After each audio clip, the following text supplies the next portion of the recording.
So Fire Emblem Fates is the second of the 3DS Fire Emblem games, and it had people going, wait, Fire Emblem is popular now? I was so hyped for this game. I absolutely loved Awakening, and couldn't wait to see what they improved with the next entry. Kiss me, you fool. Well, so Fire Emblem Fates is 3 games in one with 3 routes. One where you're in Hoshido, the peaceful red, or Nor, the violent purple. No, seriously, purple is not my favorite color. Have you seen the damage it does? And green, blue, cyan, waifu. So on the island of Fire Emblem Land, you can pick to live here, or somewhere here, in 3 different houses. So I guess you could say this is Fire Emblem 3 Houses! So here I want to go through Fates and see if it was like I remember, and how it holds up, especially, since these bozos exist. Well, first you have to pick which version to get, as no, it's not all on one cartridge, unless you got the Super Duper Deluxe Edition, which I did. Did I mention I was really hyped for this game? But you could also buy each route separately, which was kinda scummy since playing just one route, it's not really a full experience of everything they have to offer. And it stars our main protagonist, dear old Corrin. God, put some shoes on, dearie. And you can actually customize them quite a bit. The game allows for this since the cutscenes are weirdly done in first person, so they don't have to show what ugly designs you pick. Hey, I don't think I look too bad. We're not done yet! Alright, name. Ramona. Ah, crap, I misspelled. Wait, how do I pronounce that? WOAH. Well, let's open with a cutscene featuring Blue Girl. Okay, that's enough out of that song. So WOAH starts out on a field with the red side Hoshido, while the purple team want her back. You have freed your land. Bro, that's so hot. Oh dear. 2 dashing men want me? Norian's gum! Well, this is probably very confusing, and that's just the start, but we have to go back to explain how he ended up being fawned over by 2 burly men. Wake up! Ooh, wake up, sleepyhead! What? Oh dear Lord, get out of my house! We've got trouble. So WOAH at the start lives in Nor, the left side of the map, enjoying purple things with her siblings, Leo the PlayStation 5, Camilla the... Elise the... Hello, anyone there? All led by Xander the Prince, and these opening parts are very wholesome. Where the game tries to speedrun you into caring for these characters as quick as possible. And that's a recurring thing in the game. No, really, the game zooms through character growth and story to try to make you care for the characters as quickly as they can. However, their dad and King of Nor is Garen, this guy, who isn't peace-loving, and wants us to prove our loyalty by killing these Hoshido prisoners. Also, I have to point out this game is on the 3DS. There's no cheap way to capture footage on the console, so... Let's do this! There might be some odd things here and there, okay? So WOAH and Elise overhear Garen talking to someone, but when they enter... I'm telling you, there's no one here. Gee, it's almost like Garen is an evil guy with a design like that. Anyway, Garen sends us out to investigate some border area, and we go there with all horsemen and Molding. However, when we get there, instead of peace, Spalding kills the Hoshidans and starts a war. Then lets old horseman fall to his death and attacks us. This betrayal by Garen's men makes us very angry, and we turn into a dragon. Wait, what?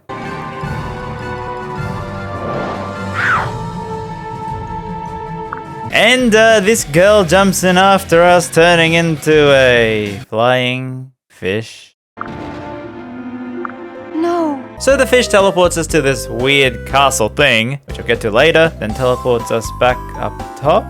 Yeah. Seamless. We faint and then get captured by Hoshido, but as we are the goody bad guy, we want to make friends. We don't want war, so we agree to go to their capital, through the snow. I mean, come on, you couldn't even give me shoes? It's freezing! What's that? People have a thing for feet, and that's why we are barefoot?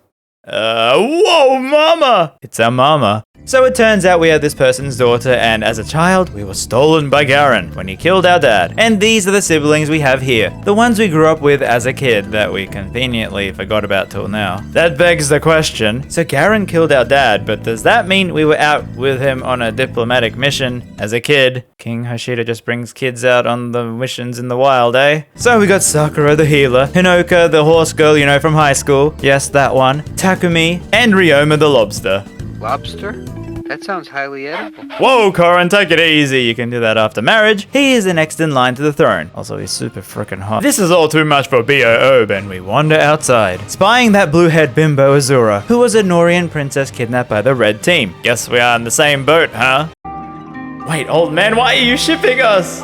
I'm making reference to this for later. So everyone is happy we are back, and the queen holds a ceremony to welcome us into the family again. Also, by the way, I have to mention we got a sword from Garen, but don't worry about it for now. Anyway, this hooded figure then appears and grabs the sword that I should have mentioned earlier, and uses it to cause a huge explosion, killing hundreds, including our queen mother. Oh no, mother, who I barely know, why? This affects BOO a lot, and she turns into more of a dragon. Bit scrawny though. Azura, on the other hand, uses her marketable song to calm us down. I mean, it takes a while to work, jeez! I wonder if this awakened things in fans. Also the feet thing. Man, why is this game so horny? Don't worry, we'll get to you later. So having calmed down, we see that the explosion revealed a sword behind the statue. This is Yato, which magically flies to BOO. Gee, lots of things are happening by chance, huh? Almost as if the writing is. And so with the queen dead, her magic barrier protecting Hoshido gone, war with Nor is now inedible. Wait, I meant inevitable. So instead, Hoshido launches an attack to meet Nor, and here we are at the start of the game. Now, you got a choice. Do you pick the red team, the one with your birth parents, also Ryoma, or the purple team, which you have the most memories of growing up, also Garen? Or the third route, which I don't know anything about at this time, or the fourth route, where you join Smash Brothers, or the fifth route, where you join Cloud in Final Fantasy VII? Okay, since I guess my hair is purple, I will pick Hoshido! Yeah, I'm sorry, Ryoma is just too... Although the real reason we pick them is because BOO is mad that Garen killed the queen and civilians, tricking us to using that sword, and so our group pushed back the purple team, confusing them, and me who has to scrub through all this footage. I miss Violet's big titty, yo. So after the battle, the fish and our butler take us back to the castle thing, which acts as the hub base, where you get to make buildings like an armory, your home, hot springs, or a casino. God damn it, Gambler! And you can customize it as you see fit. This was a big deal on the 3DS with its wireless features to be able to invade other people's bases for things, but since we are playing this on, you know... Let's do this! I couldn't show that off, but I can tell you that the base lets you talk to the characters to boost stats, or feed them food cooked by the other characters. You can also feed the fish many different items, like jelly-filled donut. Also, I gotta really nitpick the animation here. Why is it so incredibly slow? Hurry up already! Oh yeah, by the way, this thing isn't on. Wait, is she munching on milk? Well, how about then this dry-aged peanut butter steak? That's unhealthy. You can also have your room where you invite your allies to stare into their soul and bond with them, which I'll get to later. Now, you might have noticed, well, the characters are outfitted in things, and that's because there's an accessory shop that lets you swap items for costume pieces, and as someone who is playing this on a legit 3DS, I had so much fun. Like, real fun. It's really cool though, as it does show up in game and battle cutscenes, which is so hilarious at times. Now, out of this castle, you can go to fight the next story or challenge mission, or even scout around for some. This is all to level up your units, and Birthright is, well, very easy by Fire Emblem standards, giving you so many ways to break the leveling. Now, battles themselves are the usual Fire Emblem, you know, grid-based turns where you move units on a field to attack enemies, i.e. you move one piece to attack and then it ends their turn. So it's like chess with hot people. Yeah, that's one way of putting it. And I will say the gameplay is very, very fun here. Whenever you attack, the camera zooms in for some 3D battle with chibi designs. And here's a thing that I don't know how many people know about. Did you know? You can rotate the camera, as well as go into first-person mode. Yeah, imagine that. First-person Fire Emblem. It's nice to get a little quiet time together like Then the map designs are so varied here, taking you to so many different locations with all these gimmicks like the waterfall place, By the gods, the waterfall is on fire! Well, looky that. And since you and your siblings are dragon royalty, you can affect the map with these points called dragon veins, because you got dragons in your veins or something. So on this map, you have to use the veins to get across, but doing it also summons these huge enemy units. So I thought, you know what? I'll just ferry my units across with the flying guys. Oh no, my ferries! Then there's maps, say, where you're literally just on a boat while all these enemies board the ship and you can summon tornadoes to slow down the flying units. And that's not the weirdest thing.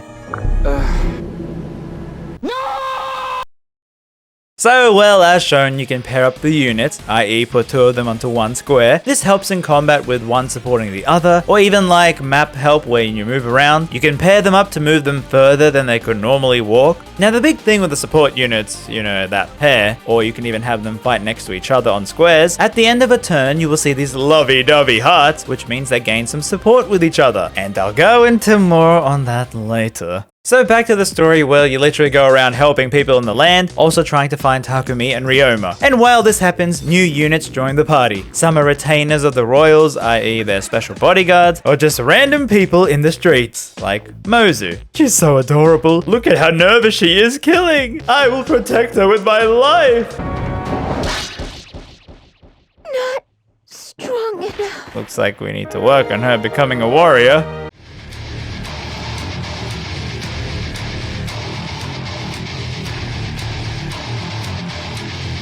Just kidding, I reclassed her into a Dread Knight. So the story continues, and it was honestly kind of a bit repetitive. I mean, you go into this town, they want to hurt you. Oh wait, we win. Now you want to help? It's like a speed run through this world trying to make you care. And man, I really didn't care. The characters are still fun in a cheesy, dumb way though. So eventually you find Takumi.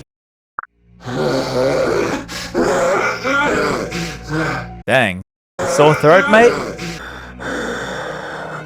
Okay, ease up there, Shadow the Hedgehog. Well, Takumi got brainwashed, but Azura's music is like super magic cleansing OP, very marketable, and all she has to do is sing to fix him up. It's so powerful. Also, it kind of kills her every time she does it. So we make our way to this theater area where Garen likes to chill to some dances. I guess there's no magazines in this time period, huh? Anyway, somehow we get Azura to a swap with the dancer, and are like, okay, just distract him. Wait, no, not with that marketable song. I mean, it's not that bad, mate. Take it easy. And so, deeper into North territory we go, trying to find our leader, Ryoma, when we see two things in our way.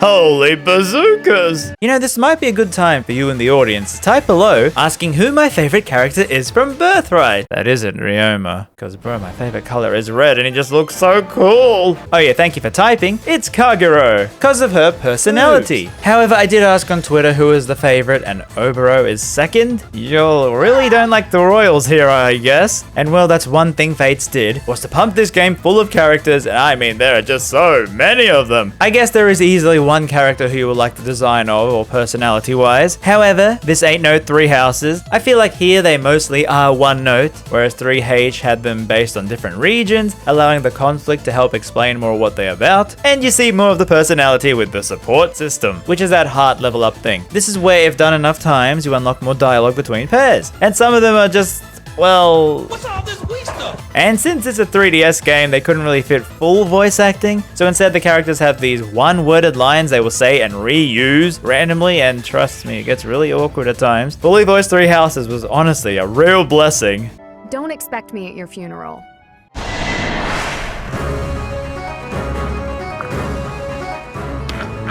So we defeat the old melons.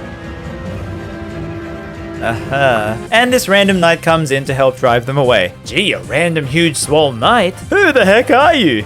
Grimace? Unbelievable. Huh? Okay, this legit made me laugh out loud. This is so stupid and dumb, I love it! So Ryoma joined the Nor resistance secretly, and yeah, here he is. I guess no time like the present to then go to the capital and ask Garen to surrender peacefully. I mean, brutally kill him to end his reign. So on the way we see... furries.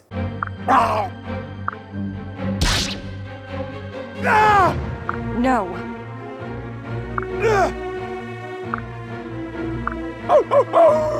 and Kaze dies. Wait, who's Kaze? This guy? No, wait, that's his brother. Baze. I don't know, some ninja dies, but it's no big deal because we have 2 more. And WOAH throws a fit. After that, Takumi contracts a rare fever that's specific to this region. Man, that's so contrived. Here I am. You see what I mean with these weird voice lines? However, Flora, you know that other maid that isn't as popular as this maid because her voice doesn't crack? You remember we saw her for like 1 second at the start? Yeah, glad you remember. Well, she helps by taking us to her village. And it's so cold that she lights a fire to warm us up. We then meet Leo the nerd and easily beat him and his faceless army. Oh yeah, by the way, the faceless are like the zombie things the humans get turned into for some reason. Don't worry about it. However, since we are the good princess, we spare his life. And he says, okay, there's this super strong old man who lives far away, but I have this magic teleport book that can teleport you there for free on a round trip once only. So you're like, I know I have to suspend my disbelief. What with the fish that eats a steak, dragon hybrid, and bazungas this big? But seriously, they can all use magic? Why this special book that's limited to 1 use? Anyway, we teleport and find this super strong dude. Well, okay, jack me up, matey. And he converts our sword into Yato 2.0, which the patch notes say is pretty strong. Then we go back to Nor, and while this is happening, some of our party have become S ranks with each other, meaning they get married. With some very tropey writing. Yes, it's bad, but I will admit, god damn it, I'm a sucker for these cheesy romances. I was like this the whole time when these characters are pouring their hearts out. And then they pop some babies out. Huh? Wait, okay, this is so confusing. Okay. So there's this time portal area, what? And the groups have kids in the future, but then put them here to keep them safe, which means now in the current time period, we can visit them since time doesn't pass here. And this somehow means we can have the older kids join our party now and also support Corrin because why not? I know Awakening introduced the baby making thing, but at least try and make some reason for it to exist. Here is just some quick cutscene. Alright, okay, cool. Your baby is now a man and can fight. What kind of place is this? Well, now you got these paralog maps where you have to get the parents to talk to the kids to recruit them. I guess that's more characters to add to the pile. On the other hand, I kept pairing WOAH with Ryoma because they are such a power couple. Our past may be broken. Wait, marriage? Aren't you brother and sister? Oh no! Oh, well, I guess that makes it okay, huh? Alright, out pops the baby. 2 this time, but we don't have the resources to raise both. I'll just pick Ryoma's kid. He died in 2 turns before I could recruit him. Great. Guess I got another heir to sire. Come here, Ryoma. Kiss me, you fool. Hey, what's all the racket in here? You two playing the drums or something? Damn. He guessed correct. Wait, did he really wear the full armor while having sex? Anyway, with our buff sword, we now enter Nor, finding Elise, who is like... And then is like, you're stopping the war? Great, I'll come join. And then they meet some random person who was the maid for Garen. Small world, eh? Or bad writing. And she tells us about the royal family, like how Garen remarried after Xander's mum died to this new lady, Queen Arete, who was Azura's mum. Wait, her mum? No picture reference? Hang on, let me check. Oh! So up the castle they go, meeting Balding on the way. Remember him? No hair, you know. Anyway, he goes to kill us, but... The fish! The fish! The fish! Well, I guess we should give them a proper funeral since they saved our life and all. I mean, if you laughed at that joke, you should probably know that they put this line in the game while she was dying in your arms. We're not done yet! Fun voice lines, huh? And so the fish is gone, meaning she's not there in your hub world, but we can still give her food? Oh god, haunted meat! Now since I have a legit copy, and this is my 3rd time playing this, I wanted to have some fun, so I just used whatever I could to max out the classes, like with the Master Seal. Essentially, they are like prestige classes, but you can swap them out to entirely new ones if you want, like I did with Mozu, who was a humble villager, but now a deadly warrior who strikes fear into the hearts of enemies. I mean, she legit fought a bear. What's not to fear? Yep. So anyway, onto the castle where one person is left, stopping us from entering. And it's Xander who has come to kill us. But Elise jumps out in front and yay, another death. Nor needs more from you. Not just your Well strength. dang, you sure are chatty for a dead person. Anyway, we have a battle with him and win. Because have you seen Mozu, mate? And with his dying breath, he says how Daddy Garen has been acting so weird for a while now. Not like his actual self they remembered as kids. So then on to King Garen, the final boss. Here I am. You sure are. And with our sword upgraded to 3.0, we surely can win this fight. I mean, it is pretty easy. All we have to do is now face Garen himself. And this is it, Mozu. This is what we've been training for. This is why we are here. I welcome the challenge. My strength is yours.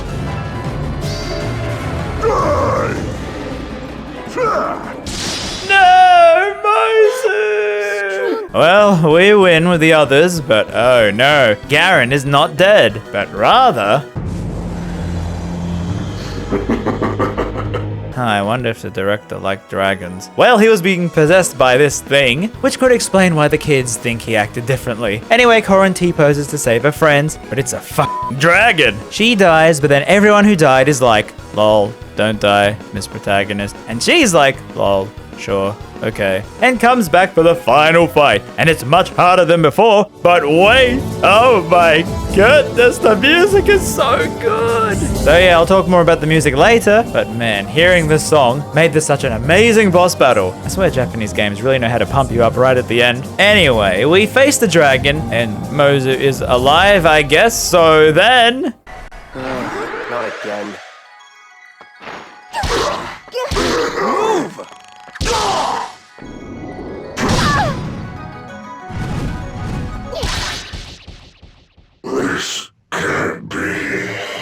She did it! The villager from nowhere! She beat the dragon! And he turns into water while Azura...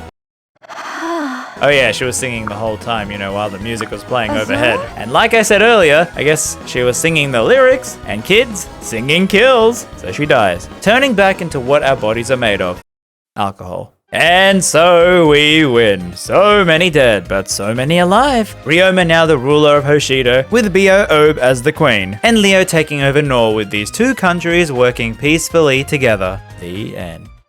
So that's Birthright, and yeah, it's not the best. Like, it's kind of pretty average for a Fire Emblem game in itself. However, that's only 1/3 to the story. Yeah, if you played only this, it might feel lacking. With a rushed story trying to make you care for characters and a world you really need more time in. Well, if you play it how it's intended to be played, i.e. you paid a lot of money to Nintendo, see that Happy strategy birthday. there? Which means up next you're supposed to play Fire Emblem Fates Conquest, the purple one. And will I talk about it? Well, duh. Yeah, can't let the adventures of WOAH die out, as next time on the adventures of WOAH, she dyes her hair red, Camilla gets naughty, and Xander gets horsey? Subscribe to find out more. Thank you. Trojan, RamZaes, Magnum, Sheik!